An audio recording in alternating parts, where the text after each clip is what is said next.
রাজধানীর বসুন্ধরা আবাসিক এলাকায় ইস্ট ওয়েস্ট মিডিয়া গ্রুপের অফিসে হামলার প্রতিবাদে সাংবাদিক সমাবেশ ব্যানারে মানববন্ধন করেছেন গণমাধ্যম কর্মীরা।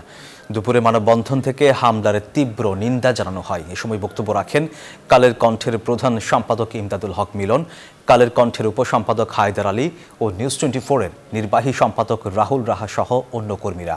বলেন, কোনো ভয়ের কাছে মাথা নত করবে না সংবাদকর্মীরা। হামলাকারীদের দ্রুত গ্রেপ্তার করে দৃষ্টান্তমূলক শাস্তি দাবি করেন তারা।